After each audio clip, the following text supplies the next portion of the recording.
Hello everyone, कैसे हैं आप सभी। आई होप बहुत अच्छे होंगे और बहुत ही अच्छी चल रही होगी आप लोगों की पढ़ाई। तो हम लोग AMRS एग्ज़ाम के लिए जनरल पेपर के प्रैक्टिस सेट को सॉल्व कर रहे हैं, जिसमें आज हम लोग थर्ड प्रैक्टिस सेट को सॉल्व करेंगे। और इसके पहले मैंने AMRS के जितने भी PYQs हैं उन सभी को कराया है, आप लोग जाके ज़रूर देखिएगा, आपको वहाँ से बहुत ही ज़्यादा हेल्प मिलेगी।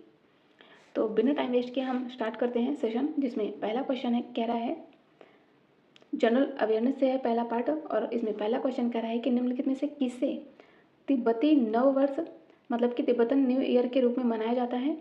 तो ये हो जाएगा लोसार फेस्टिवल को, और ये 29 दिसंबर से शुरू होता है, 2 वीक तक चलता है। एम कोश में अधिकतम कितने इलेक्ट्रॉन होते हैं, मतलब कि एम शेल में कितने मैक्सिमम इलेक्ट्रॉन होते हैं, मैक्सिमम की बात कर रहा है तो ये होते हैं मैक्सिमम 18 इलेक्ट्रॉन। नेक्स्ट है मैहर दरबार किस राज्य में है, जहाँ पर बाबा अलाउद्दीन खान संगीतकार थे, तो ये है MP में। नेक्स्ट है वर्तमान प्रचलित कीमतों पर GDP के मान को क्या कहते हैं, तो उसे कहते हैं नॉमिनल GDP। नेक्स्ट क्वेश्चन है, कह रहा है कि निम्नलिखित में से कौन सा कथन सही है। पहला कह रहा है कि वयस्कों की तुलना में किशोरों की पोषण संबंधी आवश्यकताएं अधिक होती हैं, तो पहला बिल्कुल करेक्ट है। जो वयस्क होते हैं मतलब कि अडल्ट जो होते हैं उनकी तुलना में जो किशोर होते हैं उनकी पोषण संबंधी आवश्यकताएं अधिक होती हैं। दूसरा कह रहा है कि किशोरों को आमतौर पर 10 से 19 वर्ष की आयु के वर्ग में बांटा गया है, तो यस, इसके दोनों ही स्टेटमेंट बिल्कुल करेक्ट हैं। नेक्स्ट क्वेश्चन है, कह रहा है कि जीवाणु की कोशिका भित्ति के बाहरी परत को हम क्या कहते हैं, तो उसे कहते हैं ग्लाइकोकैलिक्स। नेक्स्ट है टेबल टेनिस में एक सर्व पर लगातार कितने लेट्स की अनुमति होती है, तो ये होती है अनलिमिटेड लेट्स। और टेबल टेनिस एसोसिएशन की स्थापना हुई थी कब, तो ये हुई थी 1926 में, कहाँ पे, लंदन में। निम्नलिखित में से नेक्स्ट कह रहा है कि निम्नलिखित में से कौन एक अग्रणी नृत्य शिक्षाविद हैं और एक प्रमुख मोहिनी अट्टम प्रतिपादक के रूप में जानी जाती हैं या फिर जाने जाते हैं, तो ये हो जाएंगे डॉक्टर कनक रेले। और मोहिनी अट्टम कहाँ का नृत्य है, तो ये है केरला का, और इनका निधन हो गया था हाल ही में, तो ये क्वेश्चन महत्वपूर्ण है, करंट बेस्ड। निम्नलिखित में से किस युग के दौरान भारत में शुतुरमुर्ग पाए गए थे, तो ये हो जाएगा पैलियोलिथिक एज में पाए गए थे,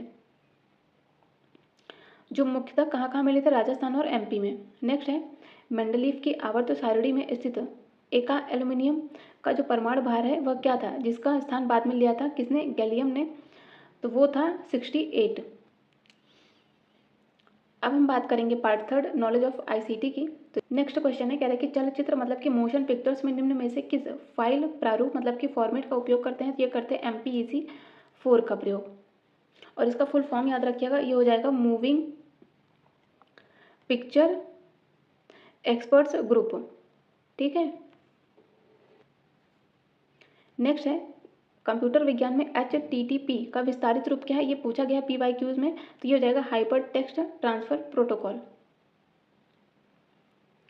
नेक्स्ट है कंप्यूटर में IC का पूर्ण रूप क्या है, तो ये हो जाएगा इंटीग्रेटेड सर्किट, मतलब option C is correct. Next है माइक्रोसॉफ्ट वर्ड में होम की का उपयोग करने से प्रोसेसर कर्सर को किसके प्रारंभ में पहुंचा देता है, तो ये पहुंचा देता है लाइन के बिगिनिंग में। कंप्यूटिंग सेवाएं जैसे कि डेटा स्टोरेज सर्वर और इंटरनेट पर डेटाबेस के वितरण को किस रूप में जाना जाता है, तो इसे हम क्लाउड कंप्यूटिंग के रूप में जानते हैं। नेटवर्क में संक्षिप्त संदेश जो कि एक स्टेशन से दूसरे स्टेशन को जाता है उसे कहते हैं टोकन। कंप्यूटर नेटवर्क प्रणाली के संक्षिप्त रूप लैन में अक्षर जो L है वो इनमें से किसके लिए प्रयुक्त होता है, तो LAN stand for local area network, तो यहाँ पे L हो जाएगा लोकल, L लोकल को रिप्रेजेंट करेगा।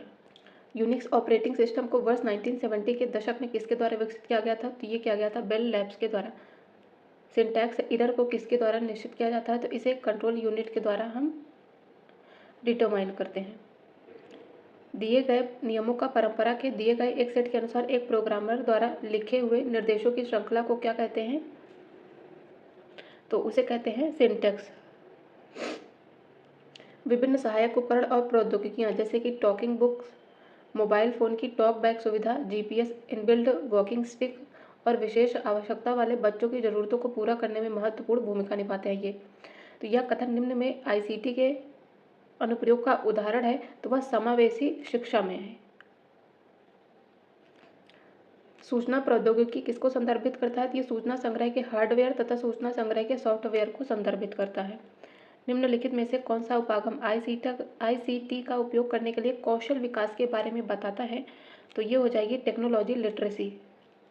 संचार के मामले में आईसीटी कहाँ कम उपयोगी हो सकता है और इसकी अपनी खामियां हैं? तो बच्चों और माता पिता के बीच संचार के अंतर को कम करने में आईसीटी की अपनी खामियां हैं, यहाँ पे ये कम उपयोगी है, तो इसलिए इसका हो जाएगा ऑप्शन बी। जो आईसीटी है वो सबसे ज़्यादा उपयोगी होगा। कई पुस्तकों को डिजिटल रूप से एक्सेस कर सकते हैं हम आईसीटी के माध्यम से। विकलांग बच्चों और व्यक्तियों के लिए भी उपयोगी है तथा ये बहुसंवेदी शिक्षण में वृद्धि करता है। आईसीटी की बढ़ती मांग में आगे रहने और प्रतिस्पर्धी व्यक्ति बनने के लिए एक नेता को किसके साथ तालमेल रखना चाहिए? तो हो जाएगा अपडेटेड टेक्नोलॉजी के साथ।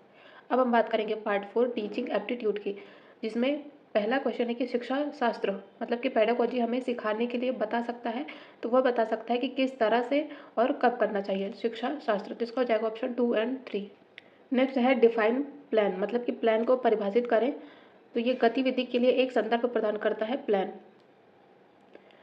नेक्स्ट है एक व्यक्ति की क्रियाओं का एक समुच्चय है। तो क्या, तो जो भूमिका है मतलब कि रोल है वह एक व्यक्ति की क्रियाओं का एक समुच्चय होता है। निम्नलिखित में से कौन सी विधि समस्या प्रमाण प्रदान करती है? तो ये हो जाएगी सिंथेटिक मेथड, मतलब कि कृत्रिम विधि। और यह विधि विश्लेषण के विपरीत होती है, मतलब कि एनालिटिक के विपरीत होती है और इसमें ज्ञात से अज्ञात की ओर जाते हैं। निम्नलिखित में से कौन सी भूमिका एक शिक्षक को निभानी चाहिए? तो वो संवादात्मक भूमिका, मतलब कि इंटरैक्टिव रोल प्ले करना चाहिए। प्राथमिक शिक्षक के लिए निम्नलिखित में से किसका अध्ययन सर्वाधिक उपयोगी है? तो हो जाएगा बाल मनोविज्ञान का। पेडागोजी में कंप्यूटर का उपयोग होता है तो तालीमार्थी को प्रेरित करने के लिए, फीडबैक देने के लिए, तालीमार्थी के साथ प्रतिक्रिया करने के लिए उपयोग करते हैं। तो इसका हो जाएगा ऑप्शन डी। गुबा और लिंकन 1981 इनका सुझाव है कि मूल्यांकन 5 प्रकार की जानकारी उत्पन्न करता है। तो निम्नलिखित में से कौन सी जानकारी उस प्रकार की है? तो यह मूल्यों के बारे में जानकारी देता है, योग्यता के मानक के बारे में जानकारी देता है तथा प्रासंगिक मुद्दों के बारे में जानकारी देता है। तो इसलिए इसका हो जाएगा ऑप्शन ए करेक्ट। नेक्स्ट कह रहा है कि निम्नलिखित प्रश्नों को पढ़िए। मैंने क्रियाकलाप की योजना कितनी अच्छी बनाई है, मैंने योजना का अनुसरण कितना अच्छा किया है, मेरी शक्तियाँ क्या थी तथा मुझे सचमुच कठिन क्या लगा। और इन ऊपर दिए गए चारों प्रश्नों के प्रकारों के उत्तरों से क्या होगा? तो बच्चों और शिक्षकों इन दोनों का ही सेल्फ असेसमेंट होगा। व्यापक मूल्यांकन किसके निर्धारण को सूचित करता है? तो वो शैक्षिक तथा सह शैक्षिक क्षेत्र को सूचित करता है। एकल कक्षीय शिक्षण स्थिति के बारे में निम्नलिखित में से कौन सा सही है? मतलब कि मोनोग्रेड टीचिंग के बारे में बोल रहा है। तो इसमें क्या होगा कि विद्यार्थियों के अनुभवों की विविधता उनके समूह के भीतर सीमित होती है। माइक्रो टीचिंग मतलब कि सूक्ष्म शिक्षण चक्र में शिक्षण कितने मिनट तक चलता है? तो ये चलता है 6 मिनट तक। साइकोमोटर डोमेन को व्यवहार के प्रगतिशील स्तरों द्वारा अवलोकन से लेकर शारीरिक कौशल में महारत हासिल करने की विशेषता है। सिम्पसन ने ब्लूम और अन्य के काम पर इस वर्गीकरण का निर्माण किया है। तो इसमें से बताना है कौन सा गलत है। तो सिम्पसन और ब्लूम के वर्गीकरण में निर्देशित प्रक्रिया, जटिल स्पष्ट प्रतिक्रिया और अनुभूति शामिल है, लेकिन इसमें ध्यान मतलब कि अटेंशन नहीं शामिल है, इसलिए इसका हो जाएगा ऑप्शन बी। निम्नलिखित में से कौन सा अनुवर्ती मतलब कि सब्सिक्वेंट कक्षा शिक्षण के रचनावादी मॉडल की मूलभूत एक विशेषता नहीं है? तो इसमें इवेल्युएशन मतलब कि मूल्यांकन रचनावादी मॉडल की विशेषता नहीं है। इसमें सहयोग करना है, प्रतिबिंब मतलब कि रिफ्लेक्शन एंड कंस्ट्रक्शन शामिल है। एक सक्रिय छात्र की मूल विशेषता निम्नलिखित में से क्या नहीं होती है? तो वह बोलने से पहले अपने दिमाग में विचार और प्रश्न पैदा करता है, यही एक एक्टिव लर्नर की विशेषता नहीं है। वह अन्वेषी प्रश्न पूछता है, सभी क्रियाओं में सक्रिय रूप से भाग भी लेता है तथा बार बार स्वेच्छा से योगदान देने के लिए भी कहता है। कौन सा पाठ्यक्रम तार्किक, बाल केंद्रित तथा सार्थक तरीकों से विभिन्न विषयों के संदर्भों को पाटने के साधन प्रदान करता है? तो ये हो जाएगा आर्ट इंटीग्रेटेड। बहुकक्षा स्थिति में निम्नलिखित में से किस प्रकार के समूह बनाए जा सकते हैं? तो उसमें ग्रेड आधारित समूहीकरण किया जा सकता है और योग्यता आधारित समूहीकरण भी किया जा सकता है। निम्नलिखित में से कौन देखभालकर्ता की भूमिका नहीं होती है? तो वह ब्लैक बोर्ड की मदद से उन्हें गिनती और अक्षर दिलाए, यही देखभालकर्ता की भूमिका नहीं होती है, केयर गिवर की। उसका काम होता है कि मनमोहक लोरी सुनाए, उनकी भाषा सरल रखे और बच्चों को खिलौने तथा घरेलू सामान दिखाएं।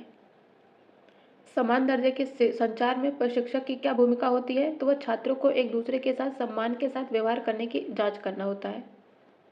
वर्तमान परिदृश्य में अध्यापक को स्कूल के बालकों में अभिरुचि को निरंतर बनाए रखने में क्यों कठिनाई होती है? क्योंकि कक्षा में शिक्षण विधि की अपेक्षा विघटनकारी तत्व अधिक प्रबल हो जाते हैं। परियोजना विधि का प्रयोग तब तक उपयुक्त नहीं है जब अध्यापक इसमें सभी विद्यार्थियों की भागीदारी सुनिश्चित करने में कठिनाई महसूस करे। नेक्स्ट क्वेश्चन है कि अब लोकनात्मक अधिगम को किसके द्वारा बढ़ावा नहीं दिया जा सकता है? तो जो ऑब्जर्वेशनल लर्निंग होती है उसको हम किसके द्वारा प्रमोट नहीं कर सकते हैं? पुरस्कार प्रदान करके तो हम प्रमोट कर सकते हैं। अब विद्यार्थियों के साथ ऐसे अधिगम के परिणाम पर चर्चा करके भी हम उसे प्रमोट कर सकते हैं, लेकिन अभ्यास करने से बचकर नहीं। तो इसका हो जाएगा ऑप्शन सी, जो कि गलत है। विद्यार्थियों को स्व आकलन हेतु प्रोत्साहित करके भी हम अवलोकनात्मक अधिगम को प्रोत्साहित कर सकते हैं। निम्नलिखित को पढ़िए। बताना है इनमें से कौन सा कथन वैयक्तिक अधिगम के बारे में सही है, मतलब कि इंडिविजुअल लर्निंग के बारे में बताना है कौन सा करेक्ट है। विद्यार्थी अपनी गति से दिया गया कार्य मतलब कि असाइनमेंट करते हैं, तो क्या ये इंडिविजुअल लर्निंग है? तो इसका ऑप्शन ए तो नहीं होगा। विद्यार्थी अध्यापक के अनुदेशों का सावधानी पूर्वक पालन करते हैं, तो यही हो जाएगा इंडिविजुअल लर्निंग। तो इसका हो जाएगा ऑप्शन बी करेक्ट। नेक्स्ट है उस उपागम का नाम बताइए जो अमूर्त से ठोस की ओर, सामान्य नियम से विशिष्ट या फिर विशेष उदाहरणों की ओर, सूत्र से उदाहरणों की ओर और अज्ञात से ज्ञात की ओर बढ़ता है। एक क्वेश्चन में कितने सारे प्रश्न बन सकते हैं और ये सभी बात कर रहा है निगमनात्मक अधिगम की। निम्नलिखित में से कौन सी कार्य शिक्षा संबंधी गतिविधियों के लिए सीखने की एक पद्धति है? तो इसमें अवलोकन विधि तथा प्रदर्शन मतलब कि डेमोन्स्ट्रेशन विधि, ये दोनों ही कार्य शिक्षा संबंधी गतिविधियों के लिए सीखने की पद्धतियां हैं। शिक्षण में प्रयोग की जाने वाली प्रेक्षण पद्धति निम्न किसके लिए आधार नहीं बनती है? तो वह अनुप्रयोग मतलब कि एप्लीकेशन के लिए आधार नहीं बनती है, वह समझ अधिगम मतलब कि लर्निंग और क्रिटिकल थिंकिंग के लिए आधार बनती है प्रेक्षण पद्धति। नेक्स्ट है कक्षा में प्रतिपुष्टि मतलब कि फीडबैक की क्या सार्थकता मतलब कि सिग्निफिकेंस क्या होता है इसका? तो यह आत्मनिरीक्षण और अग्रेतर सुधार की गुंजाइश होती है फीडबैक में। स्कूलों में आकलन का मुख्य प्रयोजन क्या है? तो ये हो जाएगा विषय की समझ के स्तर का मापन करना। निम्नलिखित में से क्या अधिगमकर्ता की बौद्धिक योग्यता के मापन का परीक्षण नहीं हो सकता?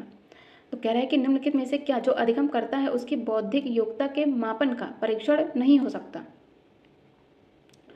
तो नूतन अधिगम और भूतकालिक अधिगम का प्रयोग करना, तो इससे तो हम अधिगमकर्ता की बौद्धिक योग्यता का मापन कर सकते हैं। स्थिति की मांगों को भी पूरा करना इसमें शामिल है। ठोस नीतिगत निर्णय करना तथा नैतिक निर्णय लेना, ये सभी अधिगमकर्ता की बौद्धिक योग्यता के मापन के परीक्षण हैं, लेकिन अधिगमकर्ता के समक्ष आने वाली समस्याओं का समाधान करना ये इसके बौद्धिक योग्यता के मापन का परीक्षण नहीं हो सकता, और इसलिए इसका हो जाएगा ऑप्शन डी करेक्ट। सामान्यतया निम्नांकित में से किस क्रियाकलाप में विद्यालय में पक्षपात करने की प्रवृत्ति होती है?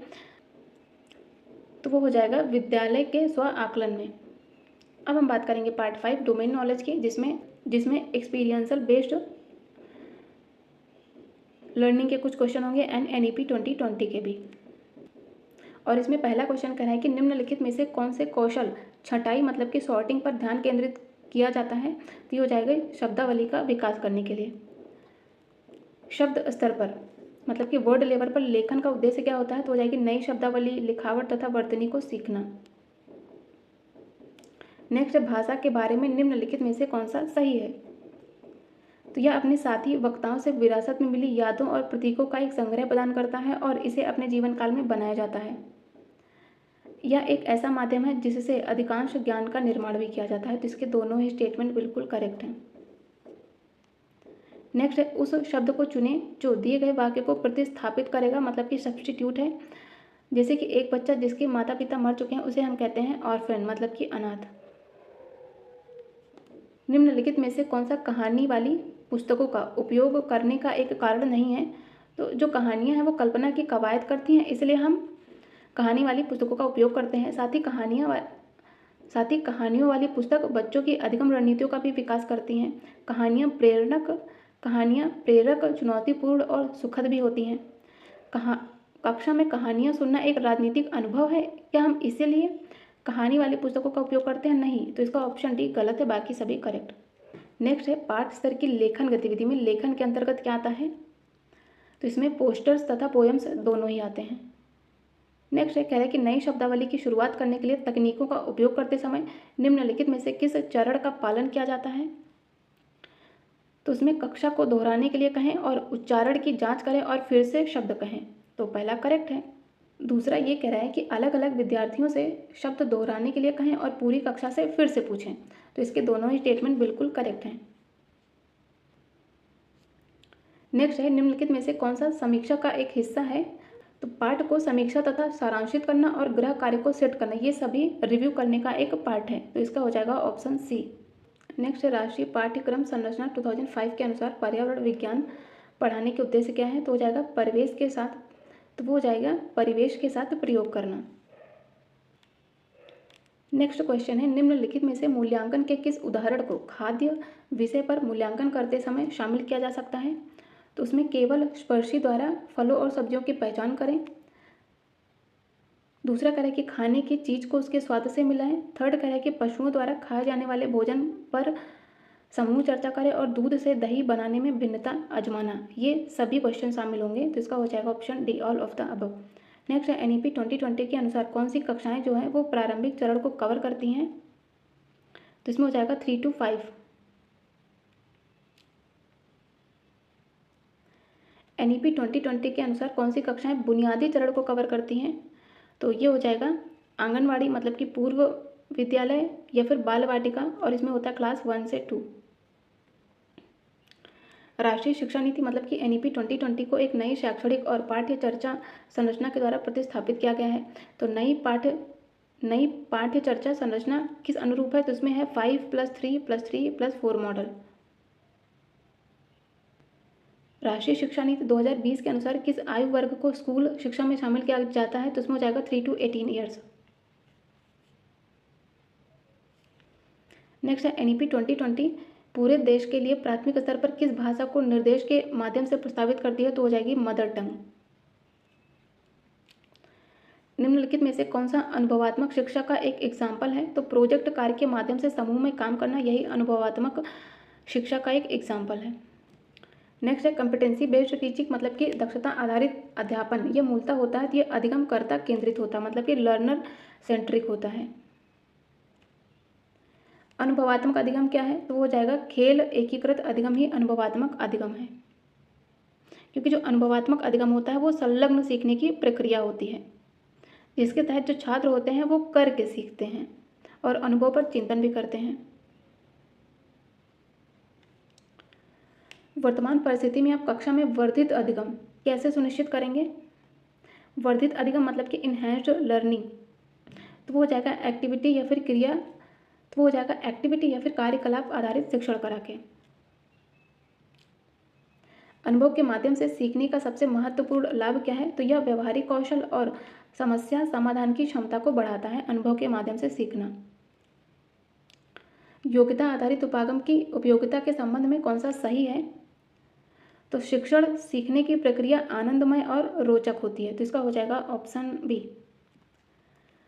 नेक्स्ट है, लोक अध्यापन कला द्वारा बच्चों के बारे में निम्नलिखित में से कौन सी धारणा प्रतिबिंबित होती है? तो उसमें अहंकारी तथा सामाजिकरण की आवश्यकता में और खाली बर्तन ज्ञान से भरे जाने चाहिए जो केवल वयस्क ही प्रदान कर सकते हैं, तो इसके दोनों ही स्टेटमेंट बिल्कुल करेक्ट है रिलेटेड टू लोक अध्यापन कला। नेक्स्ट है, निम्नलिखित में से कौन सा पहलू यह विश्वास दिलाता है कि एक कक्षा में कोई क्रियाकलाप ठीक से चल रहा है? तो बच्चे एक समस्या को हल करने के लिए सामग्री में हेरफेर कर रहे हैं और विभिन्न व्यवस्थाओं का प्रयास भी कर रहे हैं, पहला तो पूरी तरह से करेक्ट है। दूसरा कह रहा है कि बच्चे उस क्रियाकलाप को करने के उद्देश्यों और कारणों को स्पष्ट रूप से बता रहे हैं, तो इसके दोनों स्टेटमेंट करेक्ट हैं, तो इसलिए इसमें हो जाएगा ऑप्शन सी। नेक्स्ट है, जब एक शिक्षक गतिविधि आधारित कक्षा में प्रवेश करता है तो निम्न में से कौन सा पहलू शिक्षक को आश्वस्त करता है कि गतिविधि ठीक से चल रही है? पहला तो ये कि बच्चे शिक्षक की उपस्थिति से विचलित हुए बिना काम करने में पूरी तरह से शामिल हैं। दूसरा ये कि यदि छात्रों से पूछा जाता है कि वे क्या कर रहे हैं तो वे स्पष्ट रूप से उस गतिविधि मतलब कि उस एक्टिविटी को करने के उद्देश्य और कारण को बता पाते हैं, तो इसके दोनों स्टेटमेंट पूरी तरह से सही हैं। नेक्स्ट है, डेविड कोल्ब के अनुभवात्मक शिक्षा चक्र में कितने चरण शामिल हैं? तो इनमें 4 चरण शामिल हैं। कौन कौन से वो 4 चरण हैं? पहले तो है ठोस अनुभव शामिल है। दूसरा चिंतनशील अवलोकन। तीसरा अमूर्त अवधारणा एंड फोर्थ वन इज सक्रिय प्रयोग।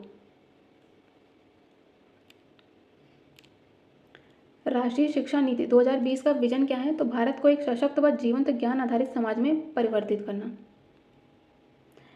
NEP 2020 में किस वर्ष तक प्राथमिक विद्यालय में बुनियादी साक्षरता और संख्या ज्ञान का लक्ष्य प्राप्त करने का प्रस्ताव है? तो यह है 2025 तक। परख का संबंध किससे है? तो यह राष्ट्रीय मूल्यांकन परीक्षण से है। NEP 2020 के अनुसार साक्षरता और संख्यात्मकता के विचार में क्या शामिल है? तो इसमें पढ़ना, लिखना, बोलना तथा अंक गणित मतलब कि अर्थमेटिक्स शामिल है। नेक्स्ट, राष्ट्रीय शिक्षा नीति 2020 के अनुसार प्रौढ़ शिक्षा ढांचे को विकसित करने की जिम्मेदारी निम्नलिखित में से किस संगठन को है? तो वो है NCERT को। नेक्स्ट, अब हम लोग बात करेंगे पार्ट 6 लैंग्वेज कॉम्पिटेंसी टेस्ट की, जिसमें पहला क्वेश्चन है हिंदी से, घी के दिए जलाना, इस मुहावरे का सही अर्थ क्या है? तो घी के दिए जलाना मतलब कि खुशी मनाना। नेक्स्ट है यथाशक्ति, हमें यथाशक्ति दान करना चाहिए। तो इसमें रेखांकित शब्द में समास कौन सा है? रेखांकित शब्द मतलब कि यथाशक्ति में, तो इसमें हो जाएगा अव्ययी भाव समास। नेक्स्ट है अत्युक्ति शब्द में संधि कौन सी है? तो इसमें यड़ संधि है। नेक्स्ट है जो कठिनाई से मिलता हो उसके लिए एक शब्द, तो वो हो जाएगा दुर्लभ। नेक्स्ट है जनार्दन किसका पर्यायवाची है? तो यह विष्णु का पर्यायवाची है। गुणवाचक विशेषण के कितने भेद होते हैं? तो इसमें 7 भेद होते हैं। निम्न में से संज्ञा शब्द कौन सी है? तो ये हो जाएगी गंगा। और संज्ञा के 5 प्रकार होते हैं, जिनमें से गंगा व्यक्तिवाचक संज्ञा है। निम्नलिखित विकल्पों में से कौन सा शब्द है जो कि उदार का विलोम है? तो ये हो जाएगा अनुदार। नेक्स्ट है किन शब्दों से वचन की पहचान नहीं होती? तो जो क्रिया विशेषण होता है उससे हम वचन की पहचान नहीं कर सकते। नेक्स्ट है अशुद्ध वाक्य बताना है। कामायनी उच्च कोटि का काव्य है, करेक्ट है। माता पिता पूज्यनीय नहीं होते हैं, इसमें होता है पूजनीय हो जाएगा, तो इसका ऑप्शन बी ही अशुद्ध है। नेक्स्ट है इंग्लिश से अब क्वेश्चन है कि select the most appropriate meaning of the given idiom. Keep your shirt on, तो इसका हो जाएगा to remain cool. Select the most appropriate meaning of the given idiom. Lead someone by the nose, तो ये हो जाएगा टू डोमिनेट समन। नेक्स्ट बताना है वन वर्ड सब्सटीट्यूशन है, जिसमें कह रहा है इरेसिस्टिबल इम्पल्स टू स्टील, तो इसमें हो जाएगा क्लिप्टोमेनिया। इसका मतलब क्या होता है? चोरी करने की बीमारी होना। नेक्स्ट बताना है कौन सा वर्ड करेक्ट है, किसकी स्पेलिंग सही है। तो जिसमें लीजर है इसकी स्पेलिंग बिल्कुल करेक्ट है, इसका मतलब होता है अवकाश मतलब कि खाली। रॉबरी में होता है ROBBERY। मीजर की बात करें तो इसमें जेड नहीं, इसमें एस शामिल होगा, एस होगा। इसमें रेस्टोरेंट में आर के बाद ई नहीं, इसमें आर के बाद ए होगा, तो इसका सिर्फ सही है ऑप्शन बी। नेक्स्ट बताना है एंटोनिम एल का, तो ये हो जाएगा एल मतलब चिल्लाना, तो इसका अपोजिट क्या हो जाएगा? ये हो जाएगा विस्पर करना मतलब कि फुसफुसाना। नेक्स्ट बताना है सिनोनिम इंसिस्टेंट का सिनोनिम क्या होता है? तो ये हो जाएगा परसिस्टेंट। नेक्स्ट है choose the option that is passive form of the sentence, मतलब कि एक्टिव पैसिव बताना है। तो they considered it an impressive building, तो इसका पैसिव हो जाएगा it was considered to be an impressive building. Next बताना है किसमें ग्रामेटिकल एरर है। Mani Kaul began his career as an actor and a director of short films before doing his debut feature film उसकी रोटी, तो इसमें जो मनी कॉल बिगन होगा, इसमें बिगन नहीं होगा, इसमें हो जाएगा money call began his career, तो इसका हो जाएगा ऑप्शन बी। तो हम यूज करेंगे वर्ब की सेकेंड फॉर्म और वो हो जाता है बिगन। नेक्स्ट है select the most appropriate option to fill in the blank, जिसमें पहला कह रहा है कि the first thing they did was to dash the extent of damage done by the range, तो इसमें हो जाएगा ascertain the first thing they did was to ascertain the extent of damage done by the range. Select the most appropriate option to fill in the blank. Vivek has a strong resemblance dash his grandfather, तो इसमें हो जाएगा resemblance to his grandfather. अब हम बात करेंगे हिंदी की, जिसमें पहला क्वेश्चन है कि खड़ी बोली हिंदी का प्रथम महाकाव्य कौन सा है? तो ये हो जाएगा प्रिय प्रवास। और ये किसका है? अयोध्या सिंह उपाध्याय हरिऔध का। कामायनी किसकी रचना है? जयशंकर प्रसाद की। उर्वशी रामधारी सिंह दिनकर जी की। और पद्मावत मलिक मोहम्मद जायसी की। प्रगतिशील लेखक संघ का पहला अधिवेशन किस वर्ष हुआ था? तो ये हुआ था 1936 में। नेक्स्ट है अलंकार के मुख्यतः भेद निम्नलिखित में से कौन से हैं? तो इसमें हो जाएगा शब्दालंकार, अर्थालंकार तथा उभयालंकार। नेक्स्ट है बताना है निम्न पंक्तियों में कौन सा छंद है? दामिनी दमक रहे ना घन माही, खल के प्रीत जथा थिर नाही। तो इसमें हो जाएगा चौपाई। नेक्स्ट है भरत के रस सूत्र में निम्नलिखित में से किसका उल्लेख नहीं है? तो उसमें स्थायी भाव का उल्लेख नहीं है, उसमें विभाव, अनुभाव तथा संचारी भाव शामिल है। पवन का शुद्ध संधि विच्छेद क्या हो जाएगा? तो हो जाएगा पो प्लस अन, और इसमें होगी अयात संधि। नेक्स्ट है आप बीती शब्द में समास कौन सा है? तो इसमें है तत्पुरुष समास। निम्नलिखित में से कौन से शब्द में अनुनासिकता है? तो ये है संभालने में। इनमें से कौन सा पुल्लिंग शब्द स्त्रीलिंग शब्द में प्रत्यय लगाने से बना है? तो ये हो जाएगा ऑप्शन सी, जो कि भेड़ से बना है, भेड़ा। इनमें से कौन सा शब्द स्त्रीलिंग की पहचान नहीं करवाता? तो इसमें जो देश है वही स्त्रीलिंग की पहचान नहीं है। भाषाएं, बोलियां और नदियां ये सभी क्या? ये सभी स्त्रीलिंग है। तो हम लोगों ने EMRS के जनरल पेपर के लिए आज तीसरे प्रैक्टिस सेट को सॉल्व किया है। इसी के साथ हम लोग इसके बाकी प्रैक्टिस सेट को भी सॉल्व करेंगे। तो इसके आने वाले वीडियोस के लिए चैनल को सब्सक्राइब जरूर करिएगा, और यदि सेशन थोड़ा सा भी हेल्पफुल लगा हो तो प्लीज़ वीडियो को लाइक भी करिएगा। Thank you so much.